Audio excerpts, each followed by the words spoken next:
All right, so this is the Overton County Board of Education with a final subdivision plat for the purpose of creating one proposed new lot from property larger than 5 acres located on Bradford Hicks Drive. The proposed new lot would consist of 1.60 acres in an existing structure. The proposed new lot would be served by an existing 12-inch water line, a 2-inch sewer line, comply with all subdivision regulation requirements and the zoning ordinance. Now, the purpose of this division, this is the ambulance service, and basically what they had was the ambulance service was on the same deed as the high school, and so for legal purposes, they're wanting to clean that up. They're wanting to cut the ambulance service off of the deed, the track for the high school, and then separate them. So the county will own the ambulance service, and the Board of Education will be deeded the property for the high school. So it's a legality thing, and it meets all our requirements. So in my opinion, it's no problem.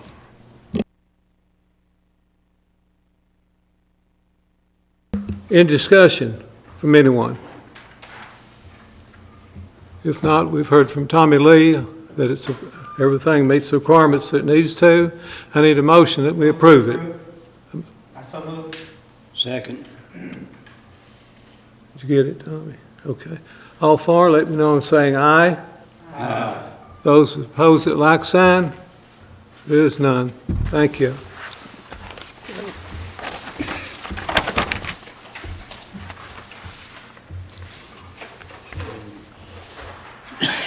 Number 4, consideration of final subdivision plat for property located on Hildon Road and Shea Brooks Drive, Cox Division. I talked to him this week, Tommy, and he was supposed to be here, I thought. David is here to represent. David's here, okay. And I'll let David pass the plat Okay. before I get Okay. into it.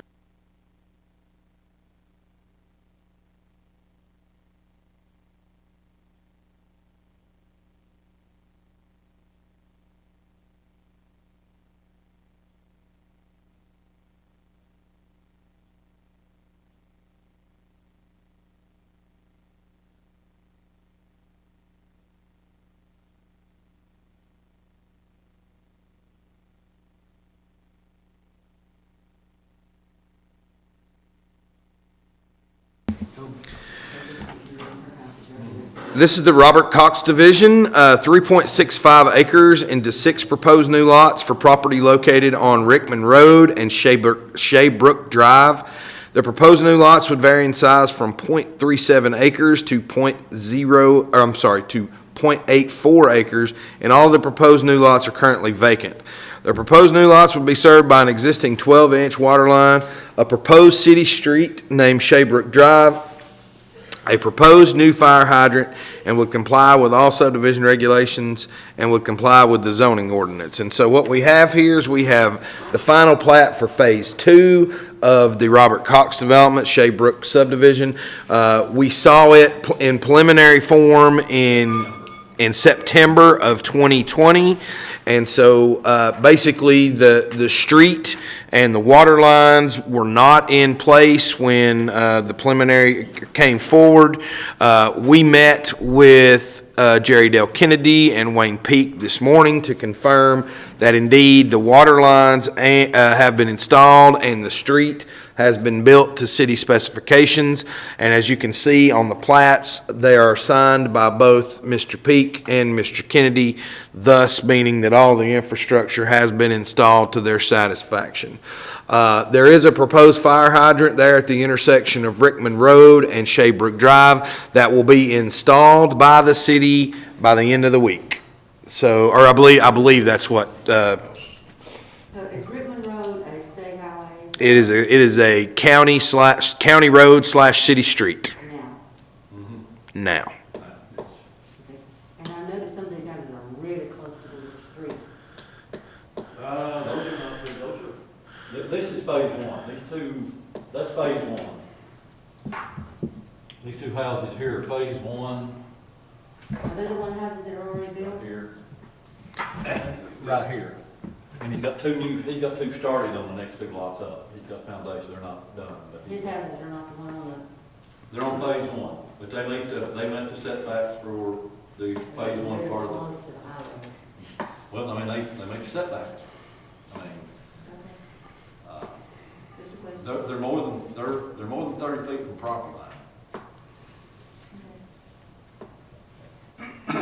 Christian issued building permit, I'm sure for them. They're They're farther than they look, I think, still, but looking uphill, everything will look, they're closer to you. From the center line.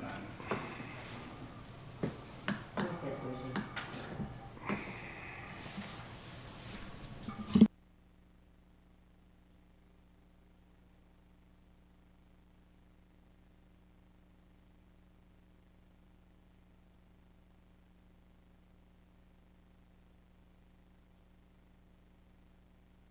And they're running a 2-inch line from that 12-inch line to serve those lots back there. Actually, the 2-inch line comes up off of, According to the, 2-inch line comes across right through here. There's an easement to this lot right there. Comes right up this easement line right there. And around. oh, and to the blow-off valve? Blow-off, yeah. Okay, that makes sense. So it's coming off of the 6-inch line on County House Road? Okay.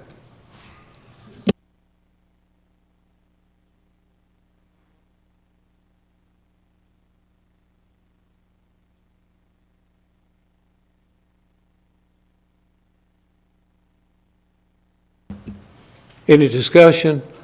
Any more discussion about this? If not, I need a motion that this be approved. I move we approve this. Motion by Robert, need a second? Second. Second, Ricky Mack. All for, let me know by saying aye. Aye. Those opposed, like sign. There is none. Motion carries. Thank you, Bert.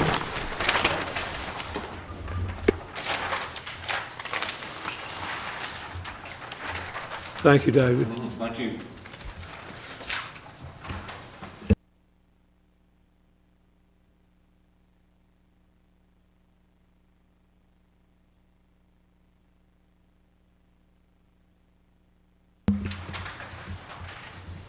Item number 5, discussion regarding amending the zoning ordinance regarding multifamily use in C1 local commercial district. Thank you, Mr. Chairman. So, the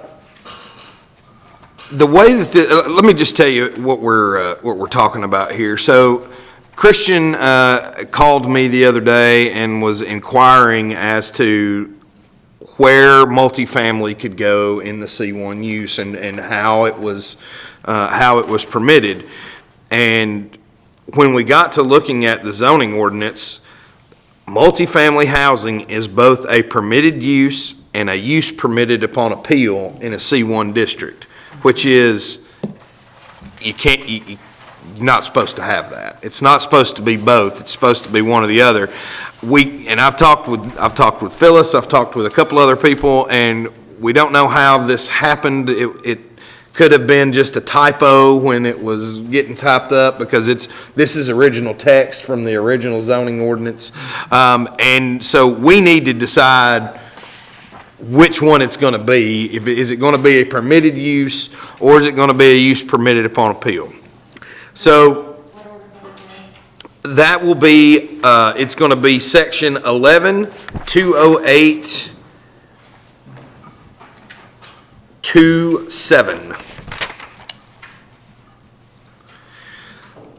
And so we met with, well, first I'll describe where the C1 district is. That'll help us out a little bit more.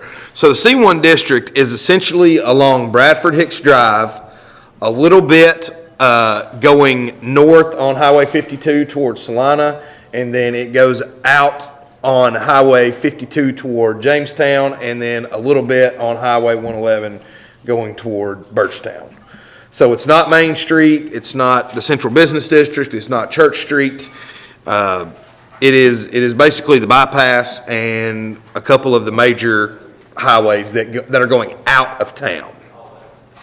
And so after speaking with Christian and with the mayor and with a couple of the department heads, we kind of felt like that it would be better as a permitted use than a use permitted upon appeal, because we feel like if multifamily housing is going to go anywhere in the C1 district, that's where we want them to go, is there. So, but that is going to be up to you and up to the Board of Mayor and Aldermen as to how we, how we go about amending this, because we need to do something. We don't need to leave it as a permitted use and a use permitted upon appeal in the same district.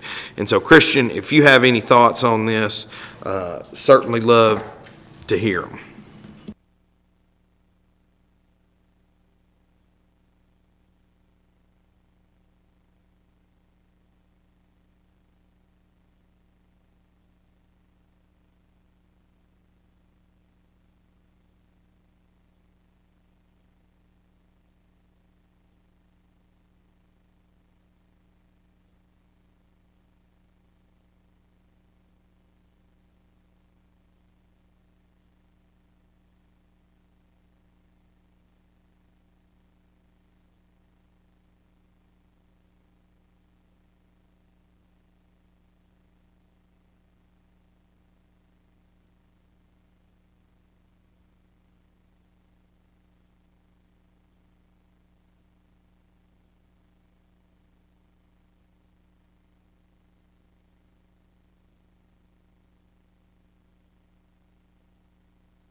There's a lot going on with C1, there's a lot of potential.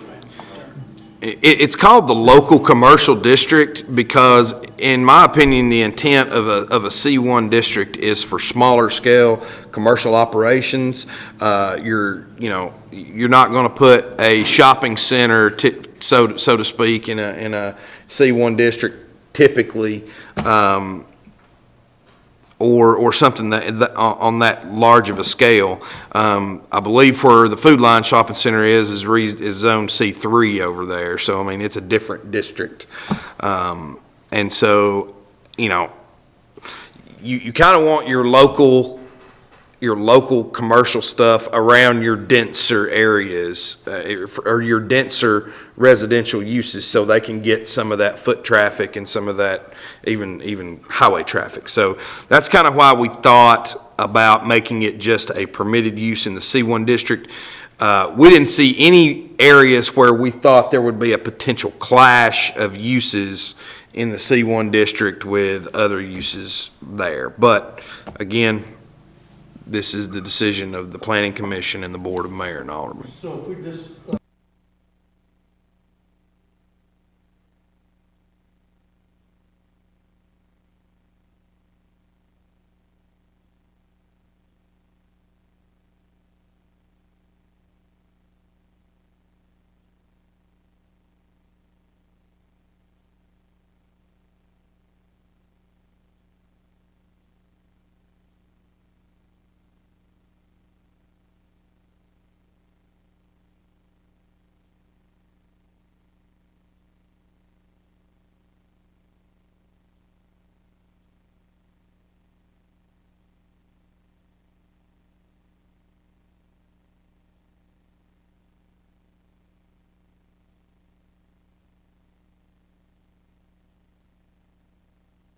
Strike 208 3.2. So what would happen if we just took the permitted out and left it as permitted by appeal? So then any multifamily use would have to come in front of the Board of Zoning Appeals. And if you left it as a permitted use, then all they would have to do is get a building permit and submit a site plan to the Planning Commission, and we would review it, and if it met all of our requirements, we would then approve it. My only reservation is you build a bypass to dodge the congestion. So that's my only reservation about the whole thing. I mean, you bypass, were built so you can bypass the congestion. And, so,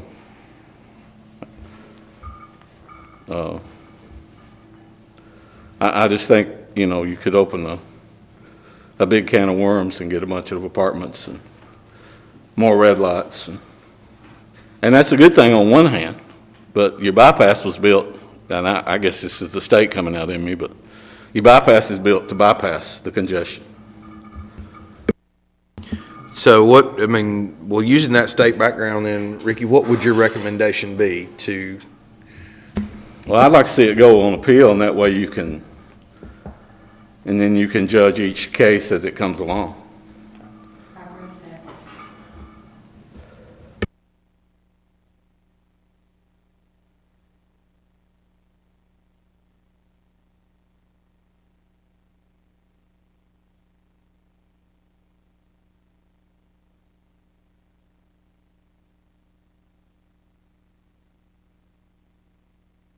the bypass is not strictly C1. There are different zoning districts along the bypass, just like we were talking about. There's spots of R1 on the bypass. There are spots of C3 on the bypass. But the majority of it is C1, especially from the Main Street to, I guess, right, was it Oak over there? It's pretty solid C1 to Oak, and then from Oak to the Food Line Shopping Center, it's a lot of different things. There's even a little bit of I-1 on there too. So, I mean, it's different things from Oak Street to the Food Line Shopping Center, and then from Food Line back to Main Street is C1 as well, and I'm going by memory here. I thought we'd already changed that I-1. I-1 is changed. It's changed, yeah. That was the Lake Crowder property. No, actually, that was only one lot on it. That's only that lot that he's building on. The other two lots are still in I-1. That come out towards the, closer to Bradford Hicks. Yeah, it's kind of a grab bag on Bradford Hicks.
Pretty simple. They would just simply fill out an application to the BZA for a special exception. Then, hopefully they would have a rendering or a drawing, wouldn't have to be an official site plan, so they can show the BZA exactly what it is that they're wanting to do. We would notify adjoining property owners to let them know that it is being considered for a special exception, and then the Board of Zoning Appeals would then vote on whether to allow it or not. Now, even if it passes, that's not the last step. They still have to bring a site plan to the Planning Commission to make sure that they comply with all of our requirements. So, the difference between a permitted and a use permitted upon appeals, obviously, the biggest one is you can get voted down by the Board of Zoning Appeals if you bring it in front of you. But if it's permitted use, essentially all you got to do is get a permit and have a site plan approved by the Planning Commission. So, many more steps involved. At least two from the, yeah, thanks. From the, if it's a permitted upon appeal versus a permitted use.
Well, whatever the decision is, I think that, so 3 ways to go, in my opinion, from here.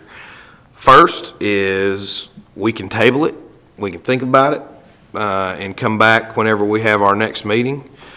Second is we can vote to recommend to the Board of Mayor and Aldermen that multifamily be a permitted use in C1, and the second is we can vote to recommend to the Board of Mayor and Aldermen that multifamily housing be a use permitted upon appeal in a C1. The option that I don't think we need to take is the do-nothing approach, because I feel like we need to clean it up and make it so Christian, when someone asks him, he can give a definitive answer, and, you know. Like I said, the answer now has to be.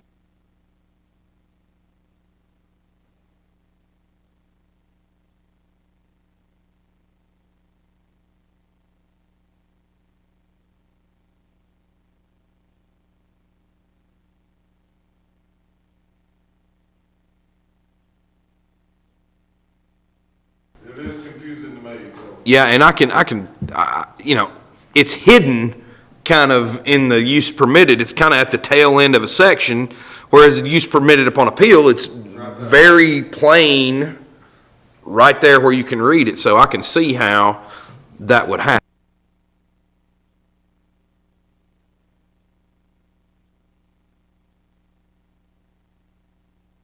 So what we would just simply do in that instance then, if that's the route, if you wanted to make a use permit upon appeal, is we would just strike 11-208-27, the end section, and we would strike and multifamily area and yard requirements as an R2, and 27 would then read funeral homes and outside storage with screenings, if that's how you want to do it. Pretty easy for me to do when I'm writing this ordinance, so, you know. I move we recommend that they make it on appeal, approval on appeal. I'll make that motion. Second.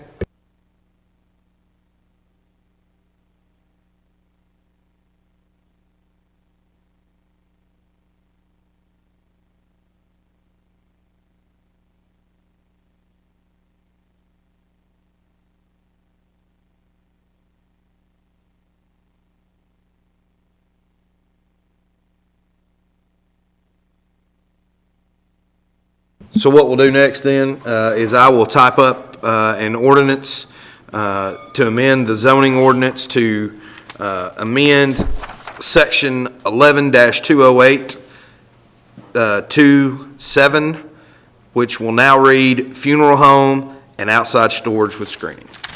We will get that to Phyllis next week. She will include it in the June the June BZA agenda, or June Board of Mayor and Alderman agenda.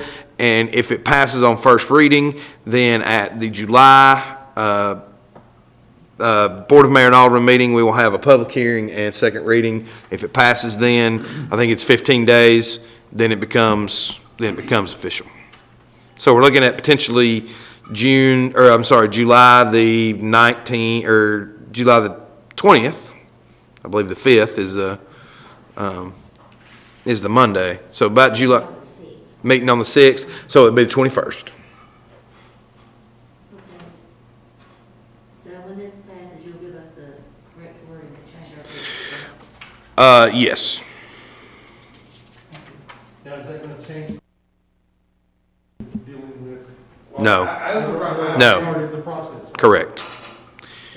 Anything that is submitted between now and when that is law is a permitted use. So anything for the next 2 months basically is still a permitted use in C1.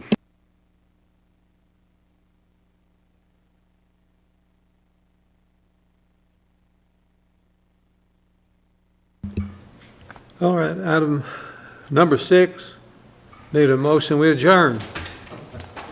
So move. Robert, Second. Ricky Mack, all for? Aye. Thank you all for being here. Thank you, Tommy. Yes, sir. Thank you, Christian Mansell. Thank you.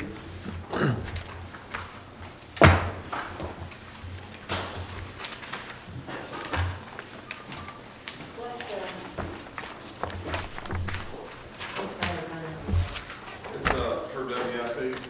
I just noticed in the minutes of the last meeting that I was both absent and I moved to adjourn. All right.